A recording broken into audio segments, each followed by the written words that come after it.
Hola ingenieros, buenos días, ¿cómo están? Buenos días, profe. Buenos días, ingeniero. Buenos días, ingeniero. ¿Cómo está? ¿Qué tal, muchachos? Daniel, Andrew,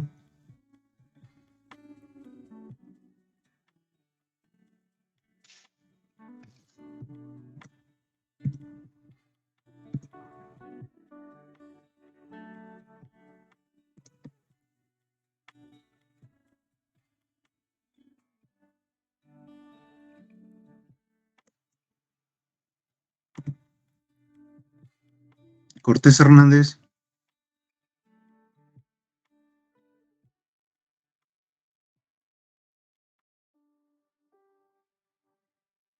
bien.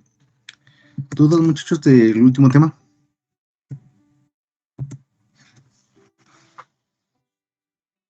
Este es mi grupo que nunca tiene dudas, se me había olvidado. Híjola. Bueno, entonces, no hay dudas, continuamos. Bien, ¿se alcanza a ver la presentación de PowerPoint? Sí, profe. Sí, muy bien. Aguántenme tantito. Que fluidos todos.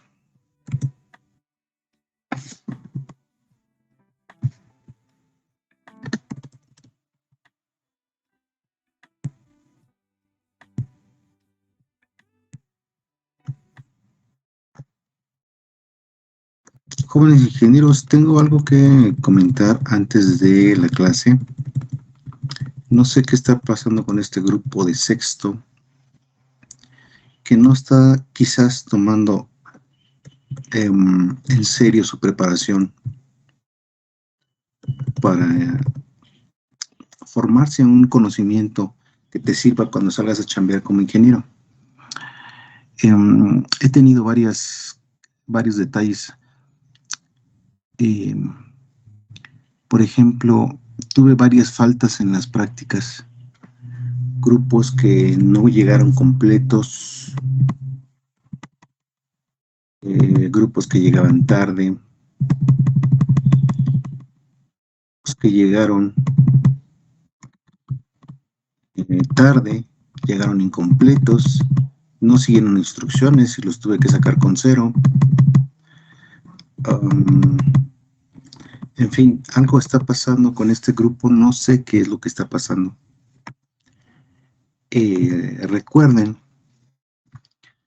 Recuerden, jóvenes ingenieros, que ustedes vienen aquí a tratar de formarse un conocimiento que les sirva de ayuda para cuando salgan a trabajar como ingenieros. No vienen ni a caerle bien al maestro, no vienen a pasar lista, no vienen a sacar calificaciones, vienen a aprender. Pero algo está pasando. Cada clase no ha habido ni una sola duda. Eso me indica que no están estudiando. Cada que uno estudia, salen un montón de dudas. Y si no están estudiando ni antes ni después de las clases, quiere decir que solo vienen como espectadores. Vienen a ver qué les dice el maestro, para que les pase lista y ahí se acabó su responsabilidad. Pero esa no es la responsabilidad de un estudiante, y menos de un ingeniero de sexto. Ni siquiera tengo ese tipo de problemas con lo de tercero. Este grupo en particular, no sé qué tiene. Se lo dejo a análisis de cada quien. Pero yo siento que no están haciendo lo que les corresponde. No sé cómo les va en las demás materias. No sé si en las demás materias están construyendo el conocimiento que requieren, pero en esta tengo mis dudas. En fin, cada quien toma sus, sus decisiones, pero yo pienso que deberían de reflexionar un poquito más en lo que están haciendo. Comentarios, por favor.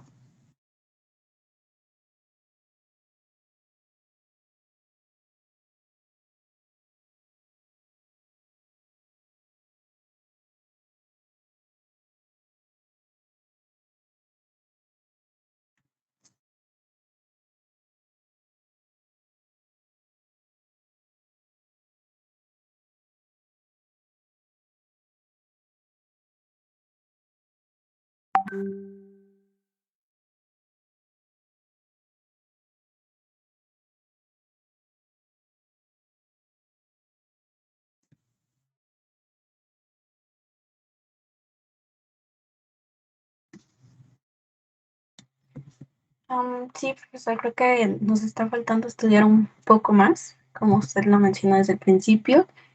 Y desconozco qué fue lo que pasó la sesión pasada con los equipos, al menos en nuestro, creo que no hubo ningún problema en la práctica. Y bueno, sería hablar con todo el grupo y ver qué pasó en esa sesión. Bien, ingenieros, vamos a continuar. Gracias, Jacqueline. Jacqueline, ¿de qué equipo eres, perdón? Del equipo 4. Jacqueline Maciel, ¿correcto? Sí. Muy bien. Gracias, Jacqueline. Vamos a continuar. La última clase repasamos las pérdidas en una tubería recta, las ecuaciones que se utilizan.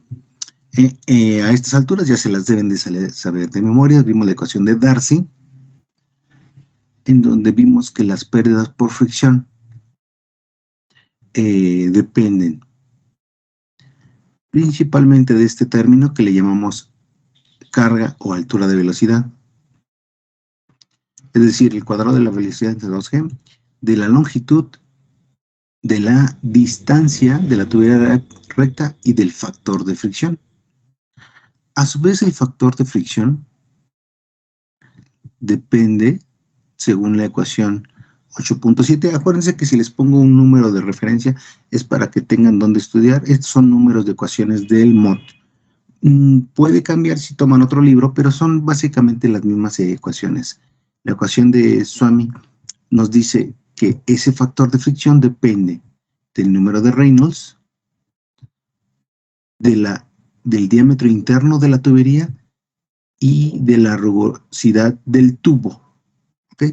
Entonces depende del material. Dijimos que un tubo, este está muy exagerado, pero un tubo por dentro no está lisito, sino tiene cierta rugosidad. Esto es como muy exagerado para verlo. Esa rugosidad depende del material. No es lo mismo un tubo de cobre, un tubo de acero, que un tubo de PVC. Entonces, esto lo sacamos por tablas. Y aquí pusimos un ejemplo. La tabla 8.2 nos indica la rugosidad, por ejemplo, del acero. 4.6 por 10 a la menos 5 metros para acero comercial. Y sería el valor que usaríamos para todos los tubos de aceros fabricados en cédula 40. Recordando que dijimos que en los ejemplos van a estar muy repetitivamente este material, porque es mucho de lo que ustedes se van a encontrar. No quiere decir que sea lo único, pero ustedes muchos se lo van a encontrar en la chamba. Hablar de tubería cédula 40 de acero, entonces esta rugosidad ya se la deben de saber también a estas alturas de memoria. Bien.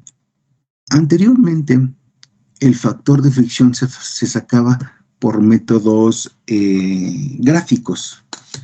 Algunos piensan que esto ya está cayendo en desuso y otros piensan que se debe seguir recordando. El número de Reynolds está en el eje X,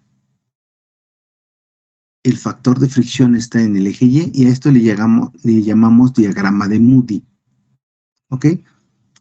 Bien. ¿Cuál es el número de Reynolds límite para el flujo laminar? De 2000. De 2000. Entonces, ahí donde está mi puntero. Entonces, este sería mi límite para flujo laminar. De aquí a acá, en esta zona tendría flujo laminar. Después, ¿cuál sería el límite mínimo para flujo turbulento? De 4000. 4000. Este sería mi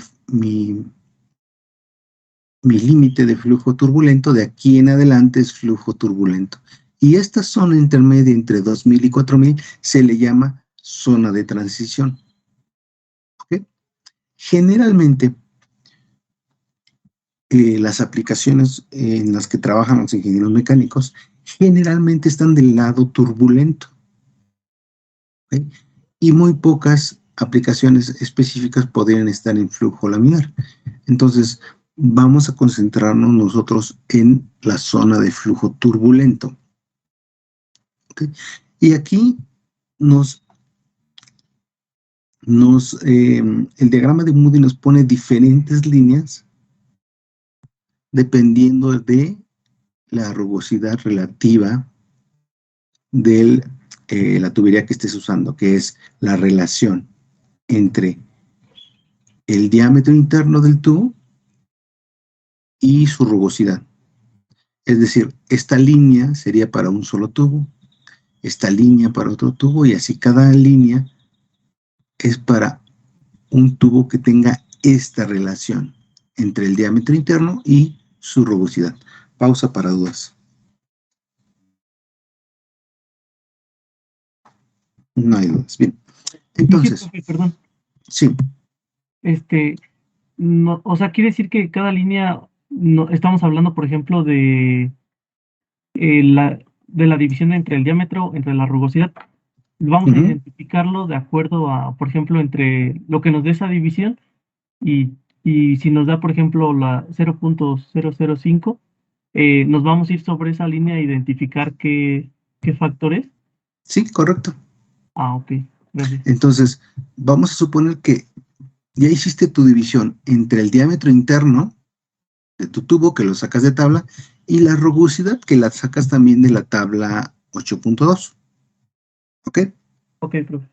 Ahora, ese DN está aquí, en tu ecuación. ¿Ya lo viste? Sí, profesor. Bien, y sería lo mismo. Entonces, ¿qué tendrías que hacer? Entrar con tu número de Reynolds, que ya calculaste, subir hasta la línea.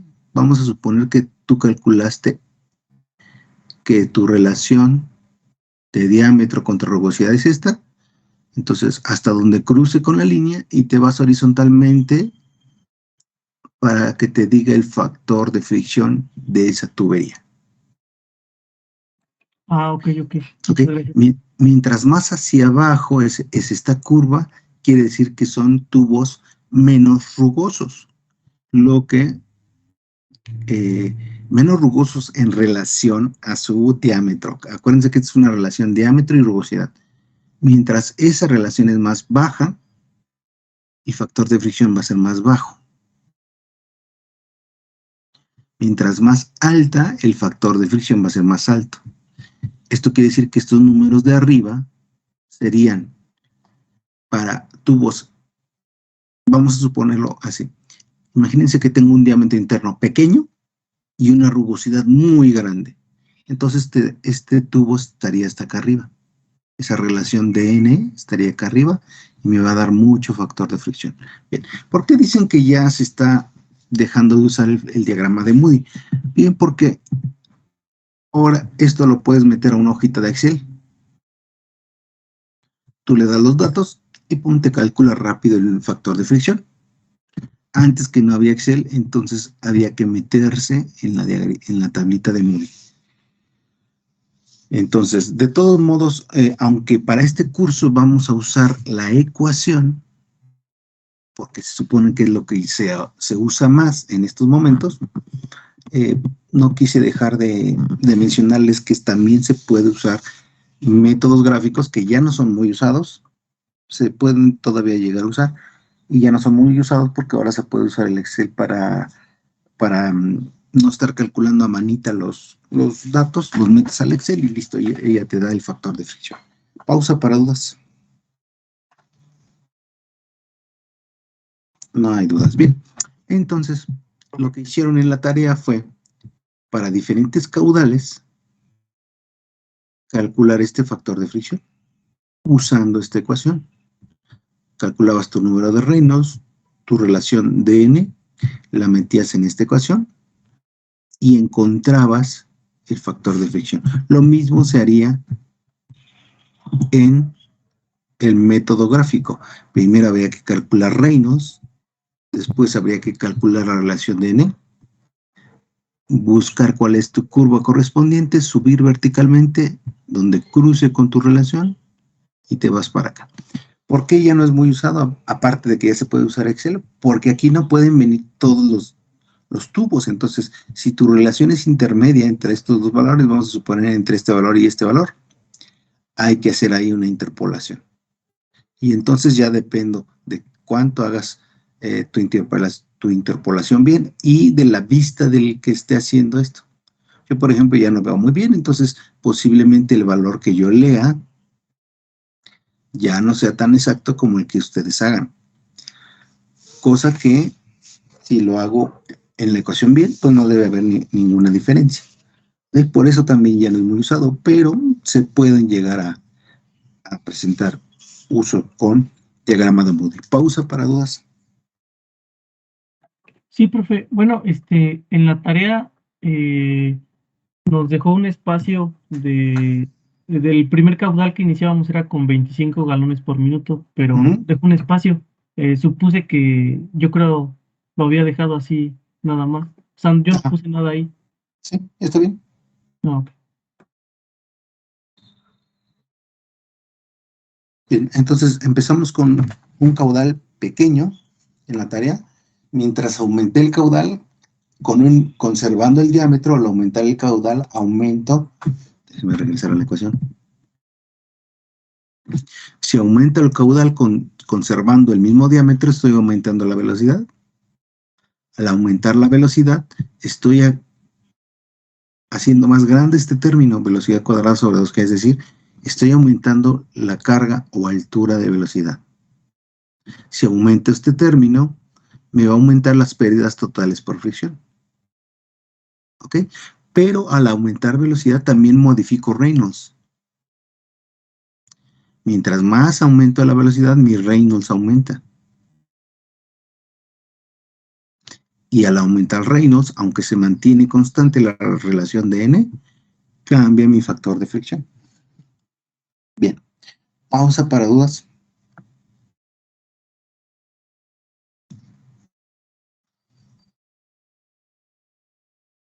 No.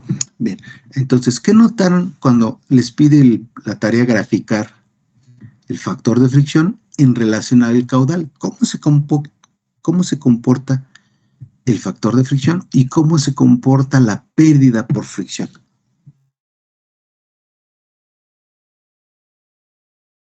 ¿Qué tipo de comportamiento tiene?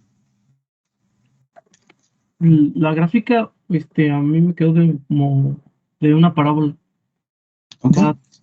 Va proporcional, se podría decir. Conforme aumenta. No, si es parábola no es proporcional. Línea sería proporcional. Perdón, como se podría decir exponencial. ¿Ok?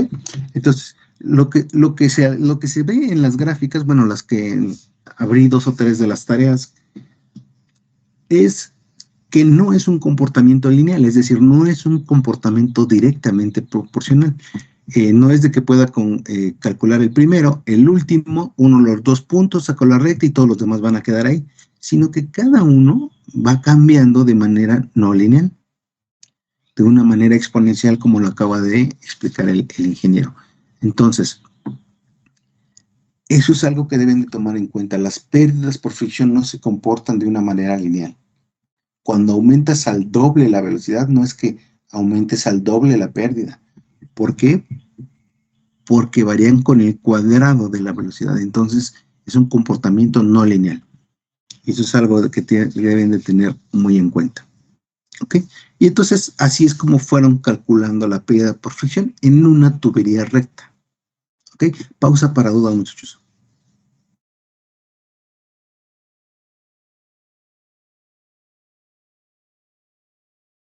No. Bien. Entonces, las pérdidas en un sistema de tuberías generalmente las dividimos, dije mal, las pérdidas por fricción en un sistema de tuberías. Aquí me falta la palabra por fricción. Si quieren, para que lo tengan en cuenta. Los libros generalmente dicen pérdidas en tubería recta. Están hablando de pérdidas por fricción. ¿En qué unidades están? Ya hablamos de las unidades. ¿En qué unidades está la altura de velocidad? O la carga de velocidad.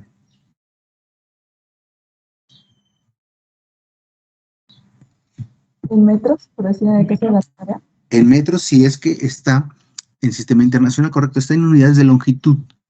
Entonces, esto está en metros, si es sistema internacional.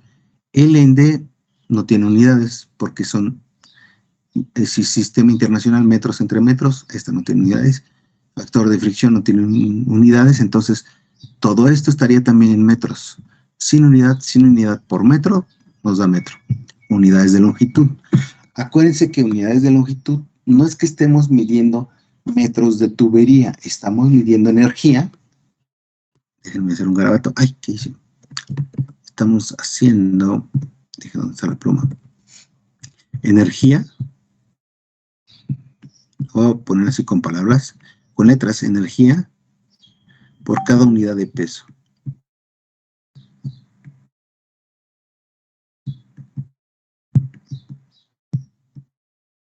La energía son newton metro. Y en sistema internacional el peso está en newtons. Se cancela newton con newtons y por eso nos queda metros. Pero es energía por cada newton de peso de fluido que esté pasando por el sistema. Y si fuera el sistema inglés, la energía en vez de newtons sería, fuerza sería libras en sistema inglés. Fuerza por distancia en sistema inglés serían pies. Y peso en sistema inglés serían libras. Lo mismo. Nos queda en unidades de longitud. No porque estemos midiendo longitudes, ni de tubería, ni dónde está la bomba, ni cuánto alto está ¿cómo se llama? El tanque, nada. Aunque están en unidades de longitud, representan energía. Eso no se les debe olvidar nunca. Lo vieron en su curso 1, pero no está mal que lo recordemos ahorita en su curso 2. Porque les va a servir también para su curso de bombas. No sé si ya lo estén llevando o lo van a llevar después. Bien, pausa para dudas.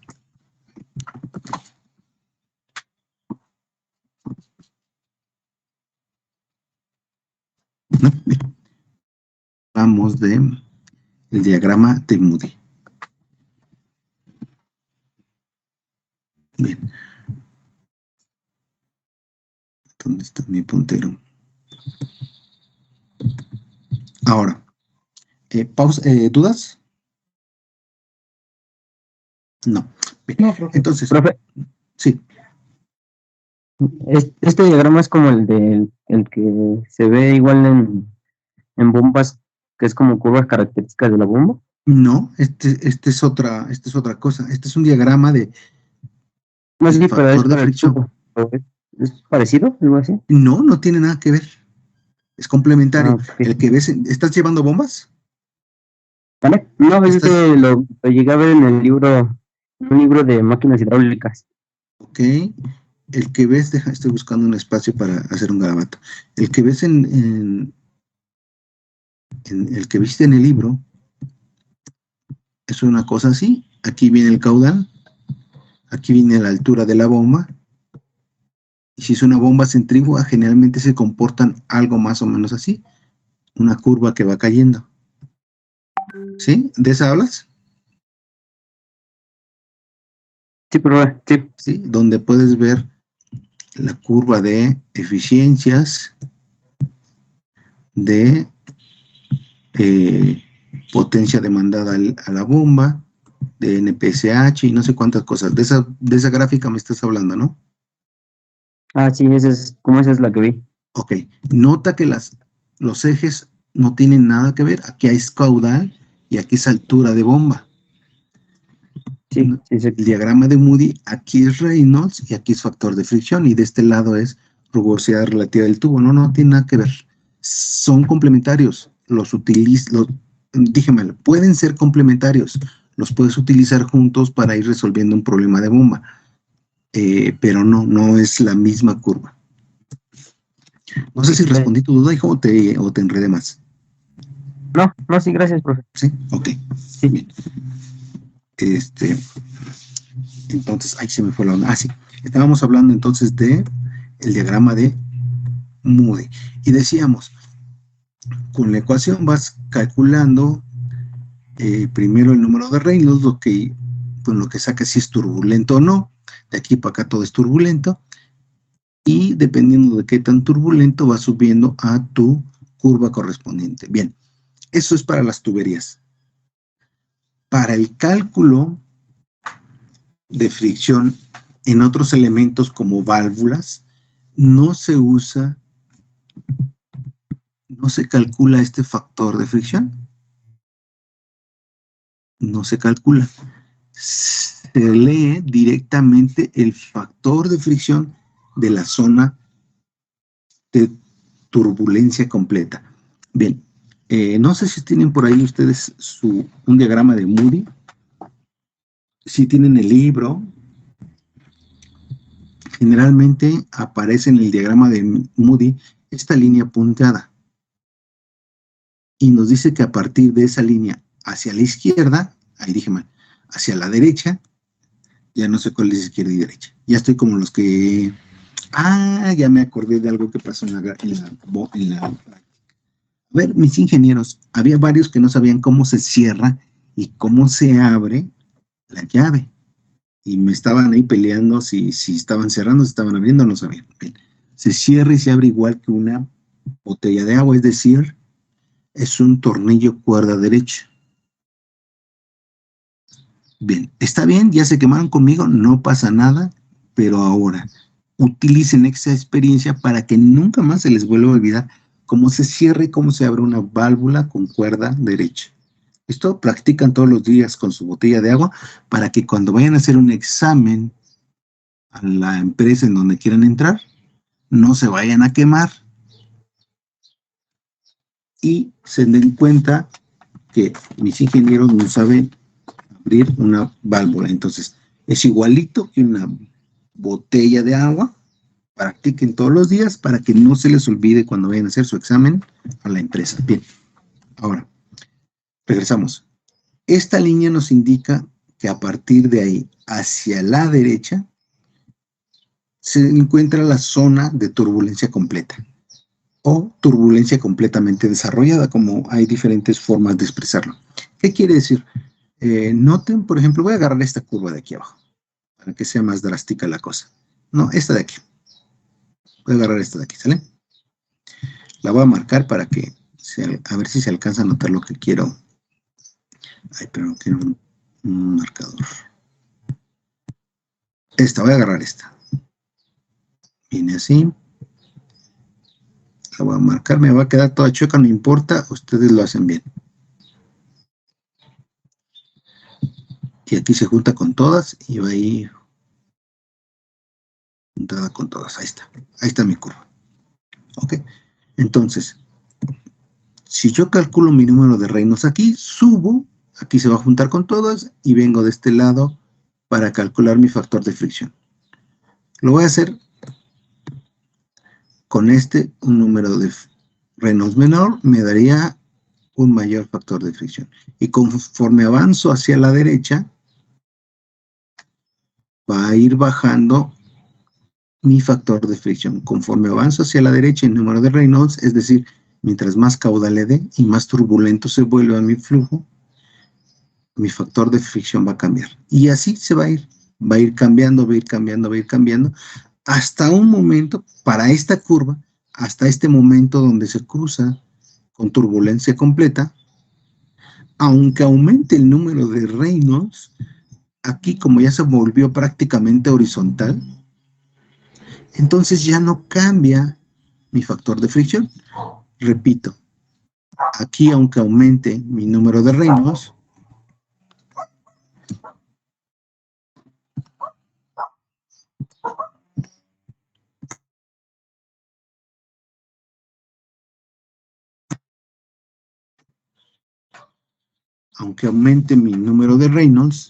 ya no aumenta. No sé si estoy compartiendo mi pantalla o ya no. No, profe, ya no está compartiendo. No sé qué está pasando. Creo que me dice que algo pasó. Me dice que está pensando. Ustedes me dicen cuando se vea, porque aquí la mía me dice que está pensando. Ya, profe. Ya, perdón, es que tengo esta y la lenta. Ahí está. Entonces, ¿ahí ya se ve? Sí, profe. Ok. Entonces, chinche, le quito la... Voy a tener que volver a pintarla porque ya se le quitó la... Vamos a tomar esta. No sé cuál había tomado, pero vamos a tomar esta.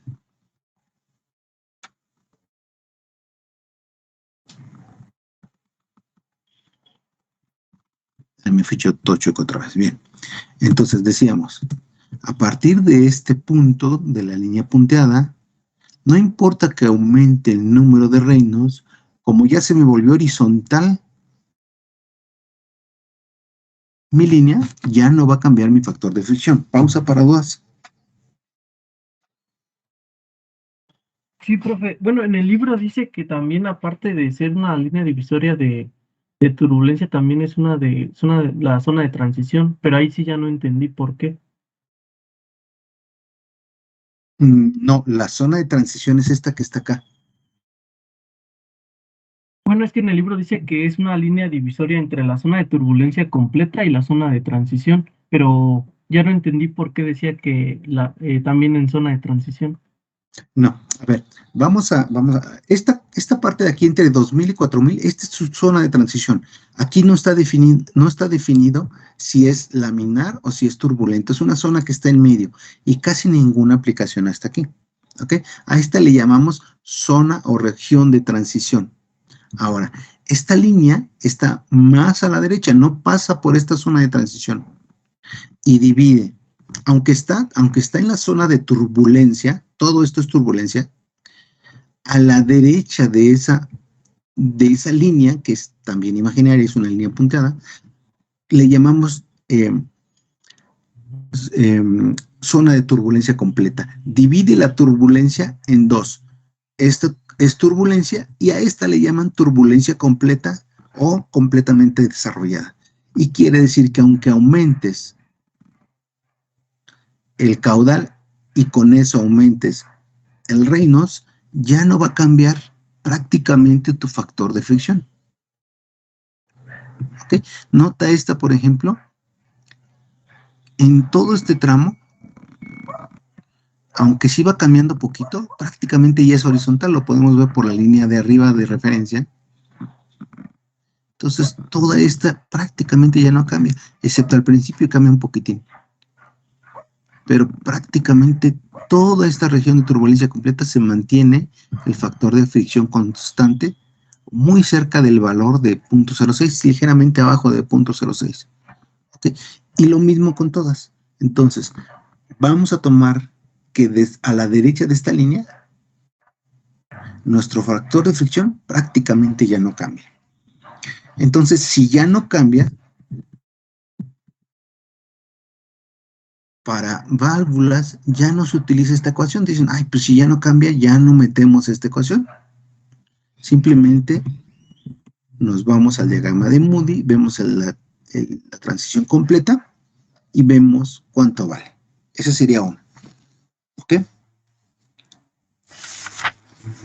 Y la otra es, te vas a la tabla, apúntale por favor, te vas a la tabla 10.5.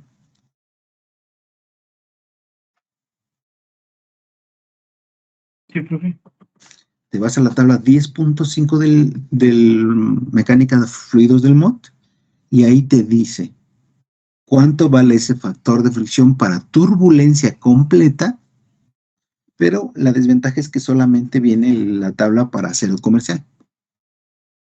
Como es la que más usan los ingenieros mecánicos, solo viene esa. Necesitaríamos otra eh, para cobre, otra para PVC, otra así.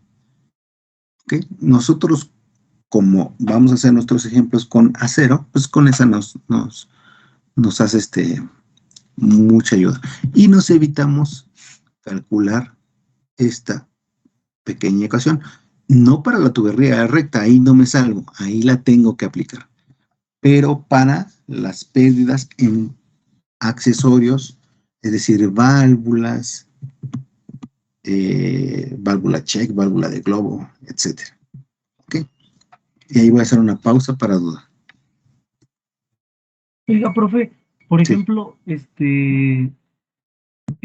cuando estamos hablando de las pérdidas de fricción, como nos comentó, que las unidades son metros, pero estamos hablando de la energía por cada unidad de peso, estamos hablando de que esas pérdidas por fricción es como que qué energía estamos perdiendo en el transcurso, en el transcurso del fluido que va circulando por la tubería, como que con qué fuerza va a llegar a su destino. No hablamos de fuerza, pero sí de energía. Hablamos, sí, de una pérdida de la energía, y esa pérdida tiene que venir de algún lado. Si tú tienes una presa, por ejemplo, vamos a suponer que tienes una presa. A ver, aguántame, déjame hacer un garabato para ver si podemos... Ya no está compartiendo pantalla. Sí, aguántame, es que me salí para otra cosa.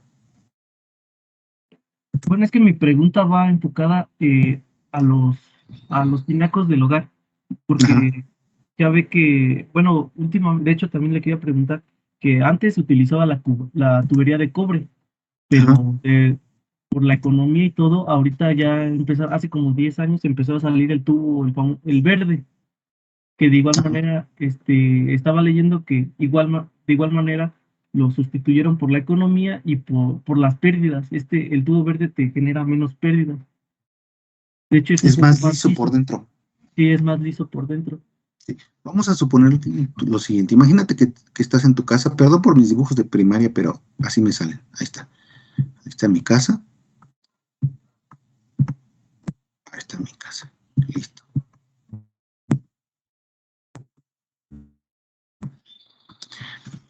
Arriba de la casa probablemente hay una cisterna. Digo, ¿cómo se llama? Un tinaco. Y probablemente en alguna casa tengo una bomba y una cisterna enterrada. Ahí está mi... Bien. Ahí está mi diagrama. Listo. Si no existieran las pérdidas, la energía que tuviera que dar esta bomba solo sería la necesaria para llevar el líquido desde este nivel, desde el nivel interno de la cisterna, vamos a suponer ahí, vamos a suponer que es transparente mi cisterna. Y vamos a suponer que es transparente mi tinaco. Ahí está el nivel de mi tinaco.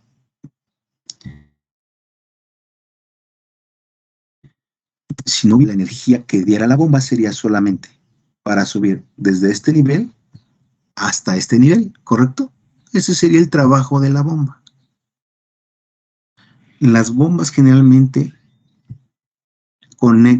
transportan fluido desde una altura menor a una altura mayor, generalmente, o de una presión menor a una presión mayor. En este caso, en la casa, tanto el tinaco como la cisterna generalmente están abiertos a la atmósfera. Entonces ahí no hay diferencial de presión. Repito, solo si es un tinaco.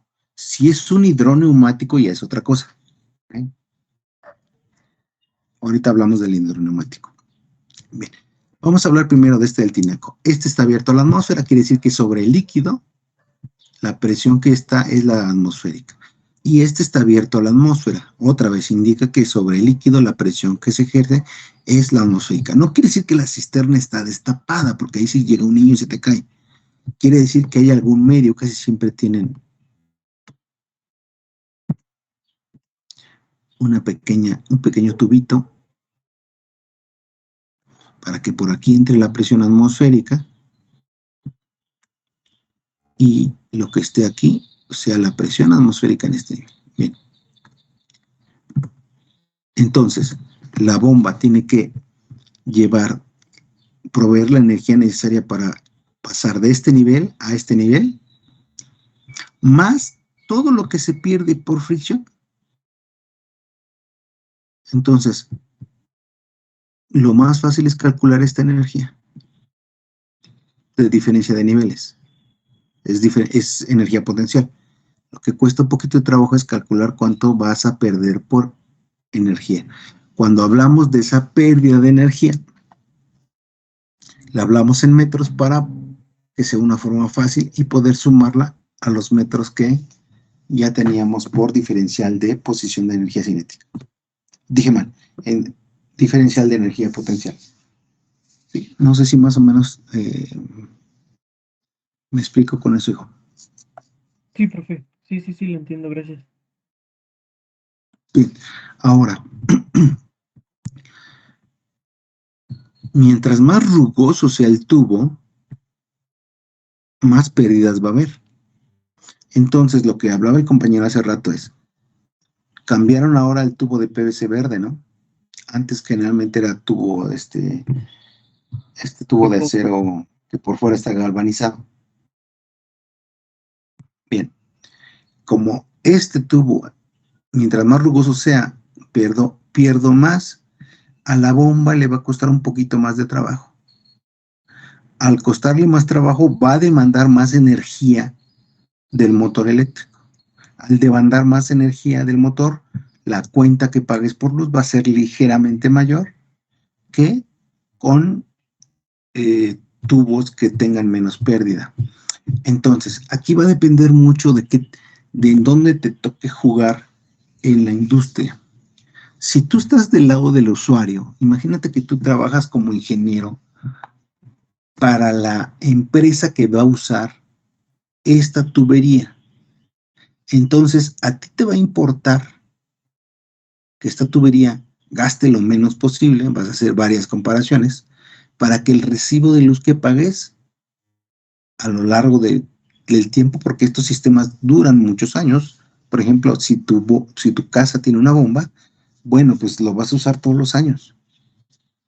En algunas casas no es necesaria la bomba, con la presión que hay en la calle llega.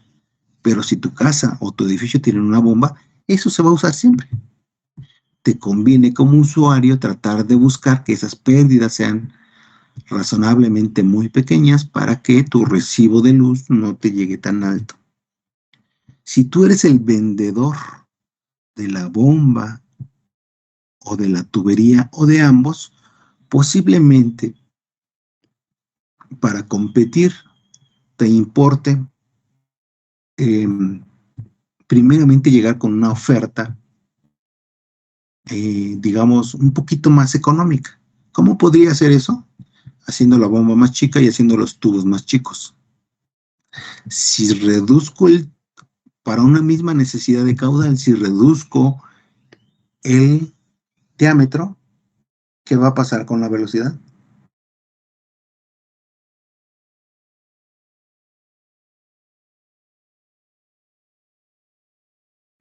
¿Va a aumentar, profe? Aumenta la velocidad. Si aumenta la velocidad, ¿qué va a pasar con el Reynolds? De igual manera, aumenta. Si aumento el Reynolds, ¿qué va a pasar con el factor de fricción y con las pérdidas por fricción? Se mantiene constante. No, claro que no. Aumenta. Entonces, si yo soy el vendedor y llego con una propuesta chiquita para que me la compres, me la puedes comprar, pero lo que te ahorres en instalación inicial puede ser que lo pagues más caro después porque vas a estar pagando un recibo de luz ligeramente mayor.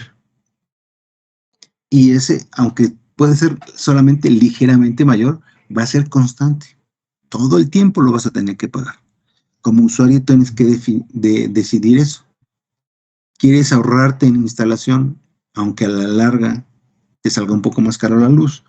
¿O inviertes un poco más para que el recibo de luz te salga menos alto? Entonces, como usuario tendrías que hacer un análisis a largo plazo, no solo el costo inicial, sino cuánto te cuesta de luz. Eso es lo que te va a tocar hacer en la industria. ¿Sí, hijo, más o menos te contesté o te enredé más?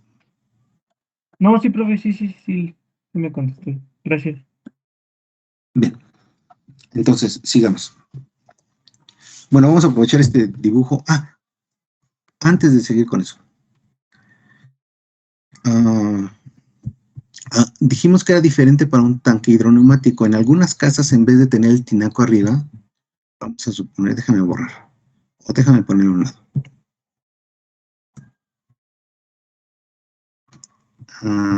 Imagínate que tengo otro tipo de casa. Tengo una casa, un edificio, un hospital. Esto en hospitales hay muchos. Ahí está mi casa o mi edificio.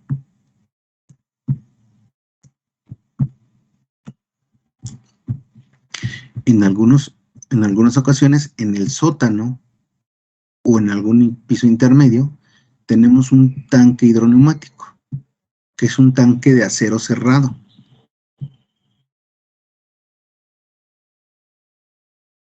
¿Ok? Está la cisterna, la bomba, también mis niveles de agua, imaginemos que es transparente. Mi bomba jala el agua de la cisterna y la manda al tanque. Oiga, profe, pero si están a la misma altura, ¿para qué diablos usamos una bomba? Ah, bueno, dijimos que la bomba conecta. O, más bien, la bomba transporta o de un nivel a otro en altura o de un nivel a otro de presión. Aquí, aunque pueden estar a la misma altura, están a diferente presión. Esta está a presión atmosférica y esta está por encima de la presión atmosférica. ¿Cuál es la desventaja? Que ahora necesito un compresor de aire como el que usabas en neumática. Necesito un compresor que me mande aire a presión a este tanque, a la parte de arriba. Y hay diferentes elementos. Hay unos que dividen, que no tienen división entre el aire y el agua. Están en contacto el aire y el agua. Hay otros que tienen encima como un globo. Imagínate que aquí adentro tengo como un globo, como una cámara de auto que se puede inflar. Entonces se infla con aire y no está en contacto el aire con el agua. Entonces hay diferentes modelos. Ya si a alguien le interesa el tema, le voy a pedir que por favor busque tanques hidroneumáticos y para que vean cómo son, cuánto cuestan. Los venden hasta en el Home Depot si los quieren ir a ver. El que viva cerca de uno, cuando pases, bajes en el Home Depot, vaya y pregunte por los tanques hidroneumáticos y váyanlo a ver, a tocar, para que sepan qué es. Bien. ¿Para qué se usa un tanque hidroneumático? Lo voy a poner aquí más grande. Dijimos que arriba tiene aire, abajo es agua y arriba es aire. Como el aire es un fluido compresible, funciona como un resorte que puede acumular energía. Entonces, si yo aquí le pongo unas 30 libras,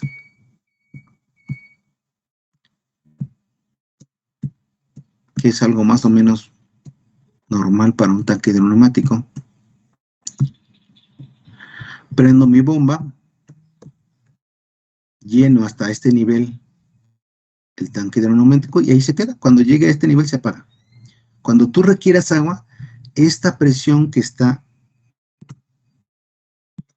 almacenada aquí va a hacer que el agua, en cuanto tú abras la llave, voy a poner ahí mi llave, que puede ser la llave de la regadera, del lavabo, el que sea. Ahí está mi regadera.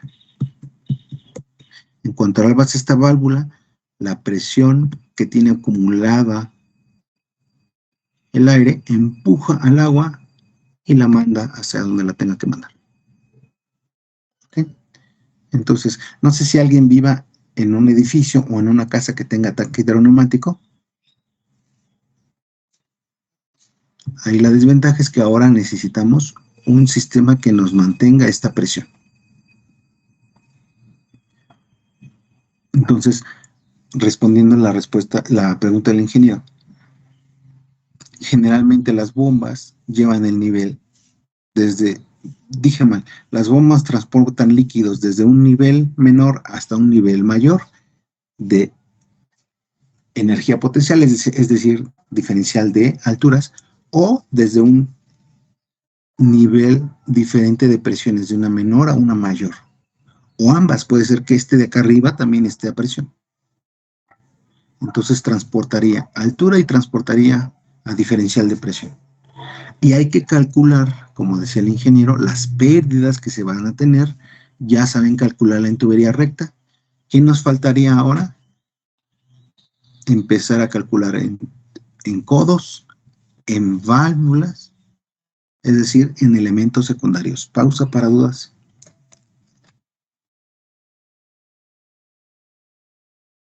Para esos cálculos había mencionado la otra clase que se tienen que hacer por separado, ¿verdad? No se tienen que hacer por separado. Generalmente, para una explicación, lo hacemos por separado. Primero, tubería recta. Por ejemplo, si toda mi tubería de descarga es del mismo diámetro,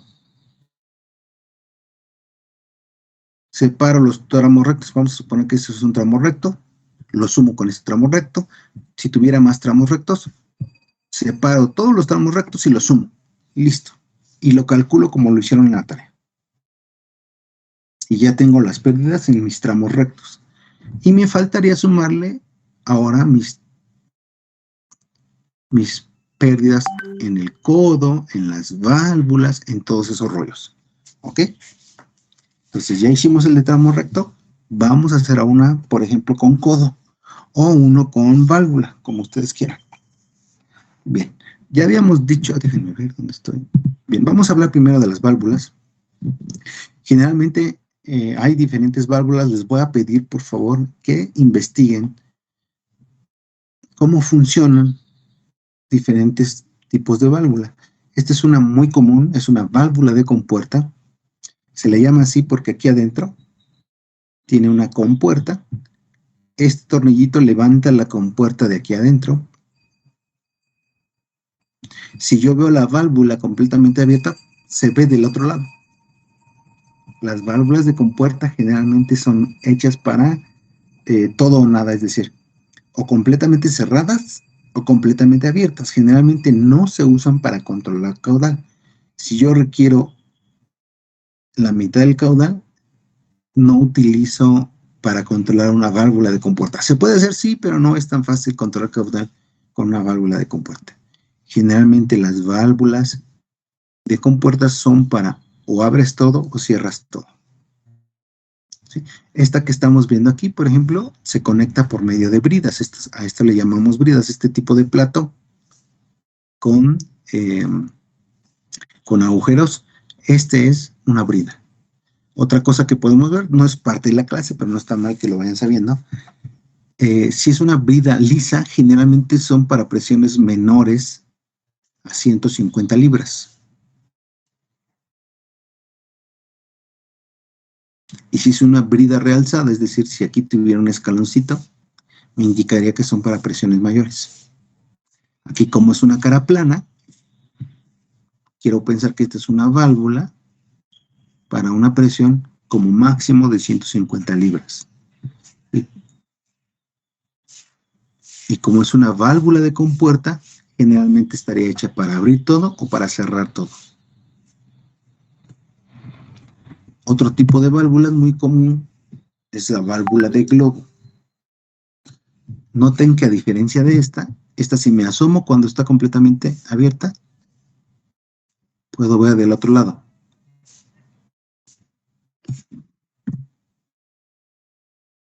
Si me asomo, no me importa si está abierta o cerrada, no voy a ver como que un tubo así abierto.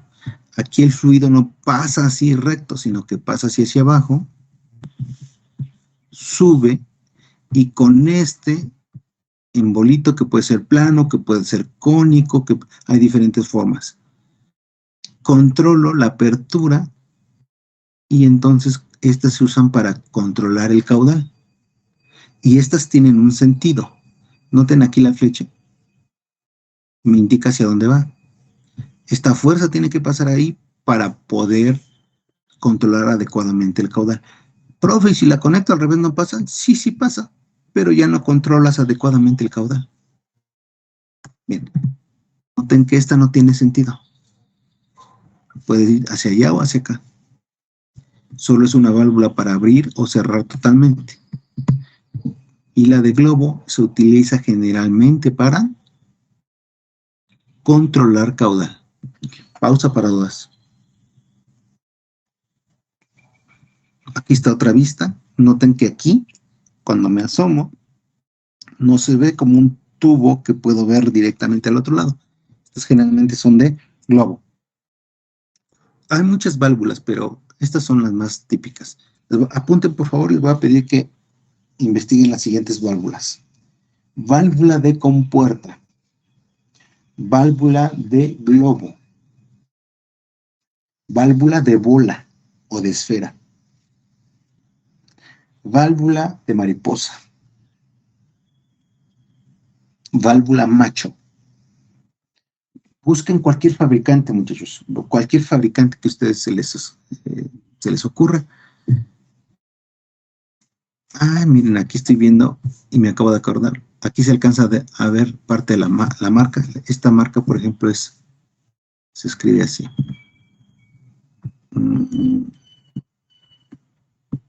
Igual, creo que es así.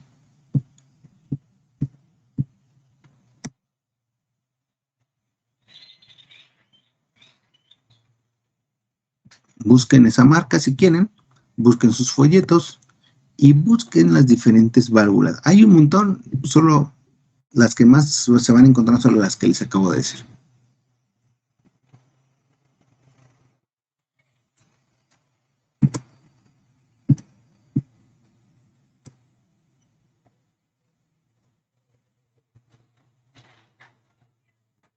Otra vez, aquí tengo una cara plana. Probablemente esta válvula sea para como máximo 150 libras, pero puede ser que no. Tendríamos que ver, aquí está el número que es 200, a lo mejor esta aguanta un poquito más. Pero generalmente, si son cara plana, son para máximo 150 libras. Y aquí quise poner esta también por la diferencia. Esta es conexión bridada, es decir, como plato con agujeros, y esta es una conexión roscada. Puede haber conexión para soldadura, que serían, si no mal recuerdo, las tres más comunes: rosca, brida y soldadura. Soldadura también hay diferente, no es parte de nuestra clase, pero no está mal que lo sepan. Puede ser soldadura con caja o soldadura a tope. Voy a hacer un dibujito aquí. Ahí donde está mi pluma, aquí está. Soldadura con caja es algo así. Hay como una especie de cajita, por eso se le llama soldadura caja. Y aquí adentro, entre el tubo, y aquí soldas.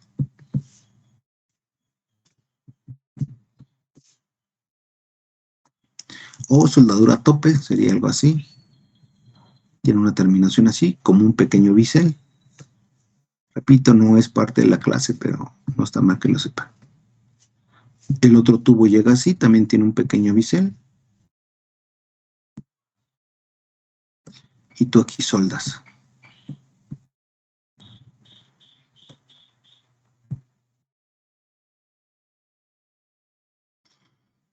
Entonces, estas serían las uniones más comunes, que, repito, no es parte de la clase, pero no está mal que lo sepan. Soldadura roscada, soldadura bridada,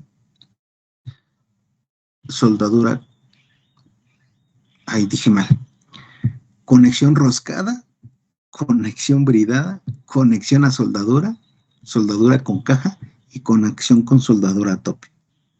¿Ok? Y si son plásticos, pueden ser pegados, le pones pegamento y listo, ya se pega.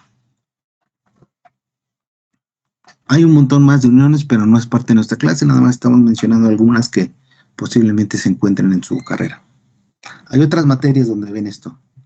No sé si ya llevaron o vayan a llevar ay, se me fue ahorita el nombre. Hay una materia donde ven todo este tipo de cosas que estamos mencionando. Se me fue ahorita el nombre, si alguien se acuerda me dice en qué materia la vieron o la van a ver.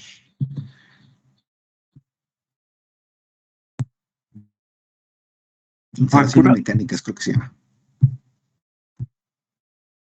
Instalaciones, no me acuerdo. Instalaciones algo. Bien, pausa para dudas.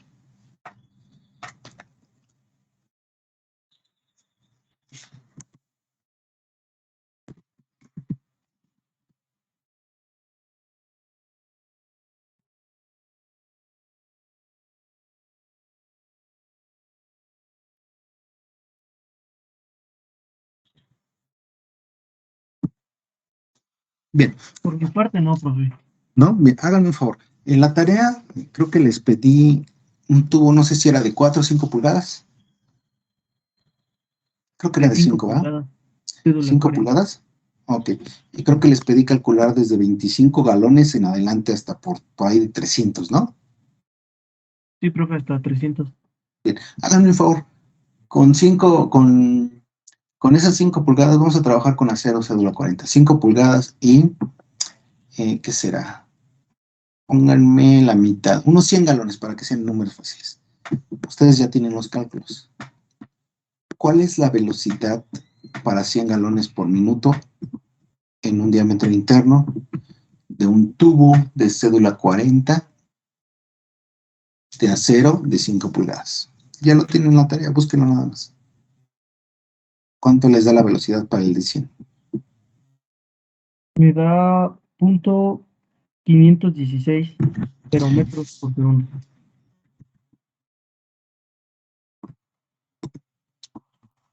Punto 516. A ver, aguántenme tantito, déjenme poner aquí unas hojitas para hacer unos dibujitos.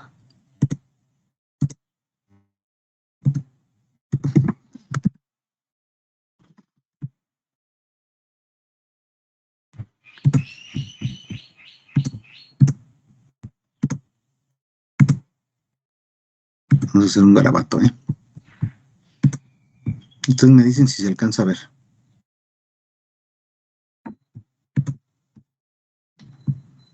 Vamos a suponer que tengo esa tubería, que la tengo, ahorita la voy a poner bridada, pero puede ser como que, y que llega a una válvula. Vamos a suponer que es una válvula de compuerta. Ahí están las bridas de mi válvula, el cuerpo de mi válvula.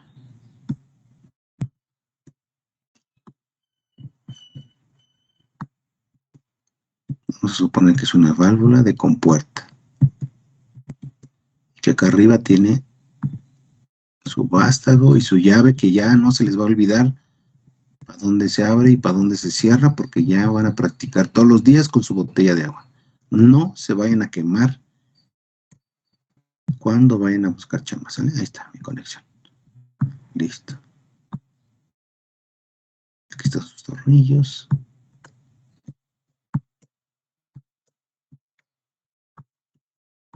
Ahí está. Listo. Entonces vamos a suponer que son 100 galones por minuto, pasando por una tubería de 5 pulgadas, cédula 40, de acero comercial. Bien, vamos a suponer que en estos, no me acuerdo de la distancia que había puesto, no sé si eran 30 o 40 metros, no me acuerdo. Vamos a suponer que en medio hay esa válvula. Entonces, las pérdidas por fricción ahora no serían solamente del tubo. Habría que sumarle la pérdida de esa válvula. Y tendríamos que usar la ecuación que habíamos usado antes, la ecuación de Darcy. ¿Quién me recuerda la ecuación de Darcy, por favor? Las pérdidas por fricción, por la longitud sobre el diámetro, por la velocidad de carga. Ok, entonces, la pérdida por fricción sería igual a ¿qué, hijo? Sería el 0.25. No, repíteme la ecuación, ahorita no me des valores. Las pérdidas por fricción. Un poquito más alto porque no te alcanzo a escuchar, hijo.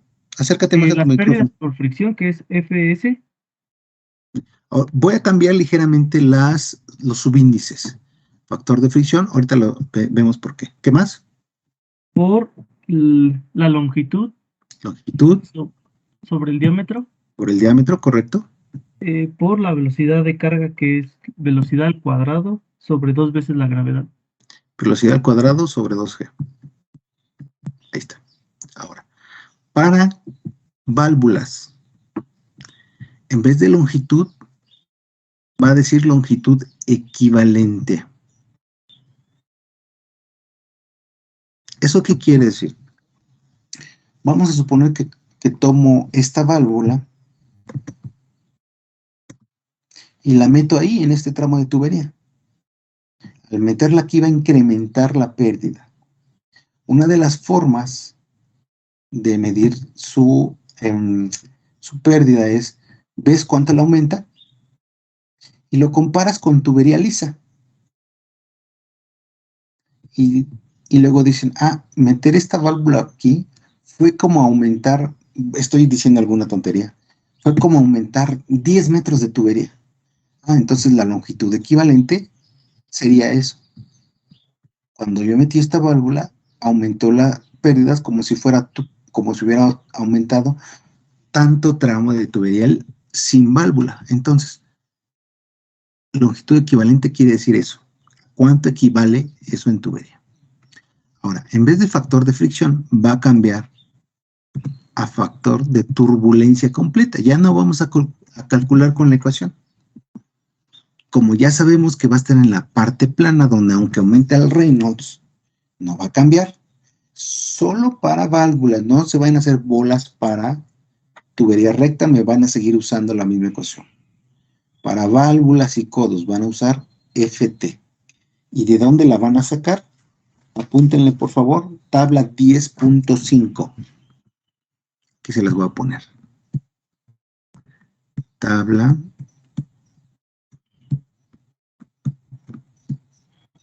10.5 del MOD. Si es de otro libro, bueno, voy a cambiar.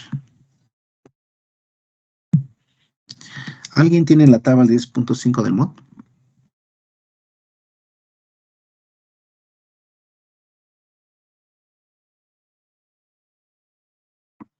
Si tiene alguien por ahí la tabla, busca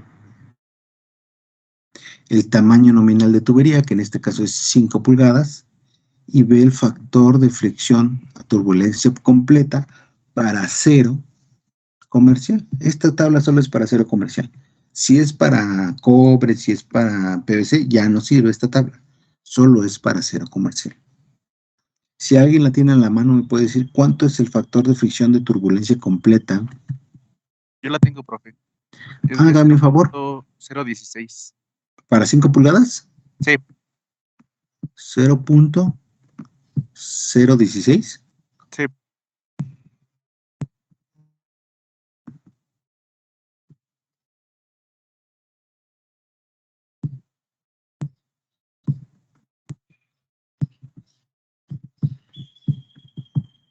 Ok. Y si le preguntara, ¿qué unidades que me iba a contestar? ¿Unidades? ¿Qué me contestaría? Es adimensional. Es adimensional, profe. Correcto. Entonces, y este valor completo de L en D la sacan de la tablita que está arriba. Los que tengan el libro ahí es de la tabla 10.4.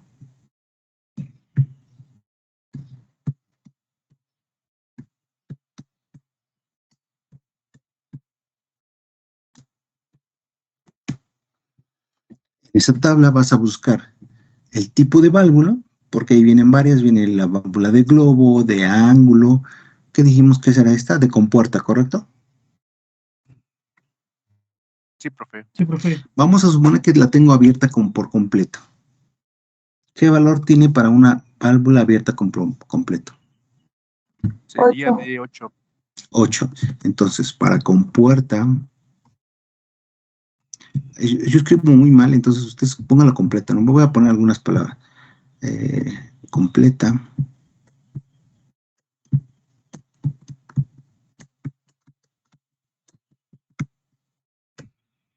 L en D me da de 8.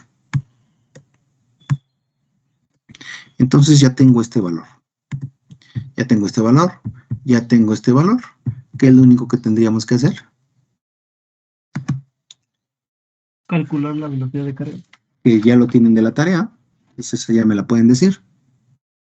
Y ya pueden calcular el valor de la pérdida. Ahora, en algunos libros viene con L, subíndice L, de luces de pérdidas.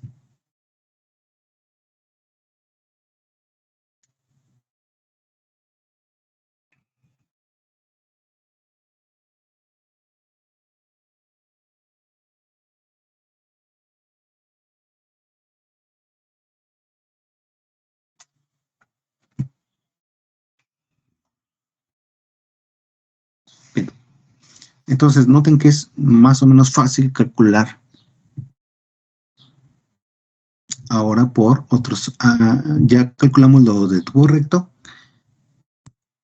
Para diferentes válvulas tendremos que irnos a la tablita. Para codos también.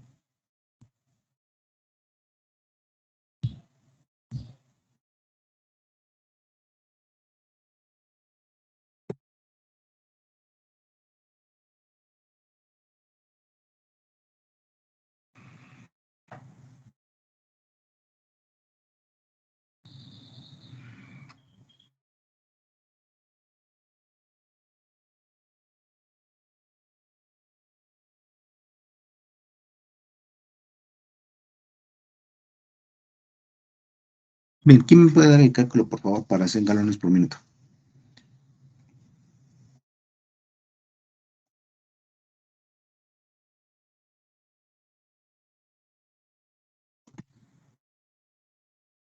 Ah, caray. A ver, déjeme ver. Este valdría, vamos a sustituir ya valores. Este sería 0.016 por este valor que es 8. Ah, bueno, sí, ya me había asustado. Dije, ah, caray, algo está pasando. ¿Cuánto vale la velocidad, muchachos? Ya para ponerle números. .516. Estamos hablando sistema internacional, ¿verdad? Sí, metros sobre segundo. .516. Yo no me voy a poner unidades porque no me cabe. Cuadrado entre 2 por 9.81.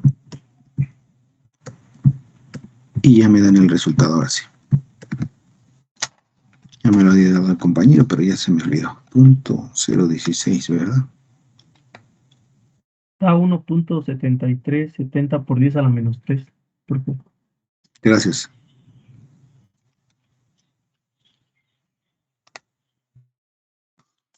Sí, lo que no me gustaba era el, ¿cómo se llama?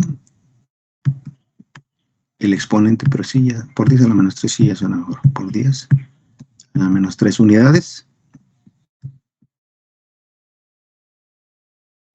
¿Qué unidades? Metros. Metros. Metros. Que aunque es una unidad de longitud, recuerden, no mide metros, mide energía. Ok. Bueno. Pues vamos a dejar hasta ahí la clase de hoy. Les dejo su tarea. A ver, aguántenme porque creo que ya son 10:30, 11:30, sí, ya tengo mi otra clase. ¿Me puedo salir de esta pantalla? Sí, profe.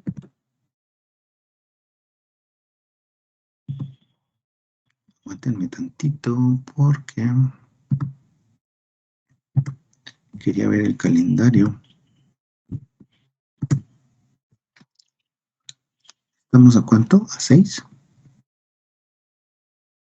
O les voy a dejar su tarea ya para que sea la última y se vayan de vacaciones, ¿sale?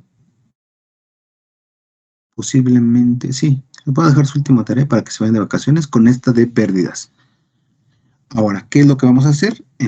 Ya no voy a imaginar que es un solo tubo recto, sino que es un tubo y que tiene codos, que tiene válvulas y me van a calcular su pérdida. ¿Ok, muchachos? Para diferentes caudales y me lo van a graficar igual que les pedí que graficaran lo anterior.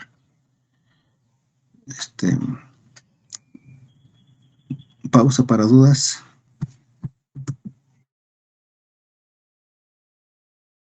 ¿Hoy la sube, profe? Entre hoy y mañana, yo creo. Ok.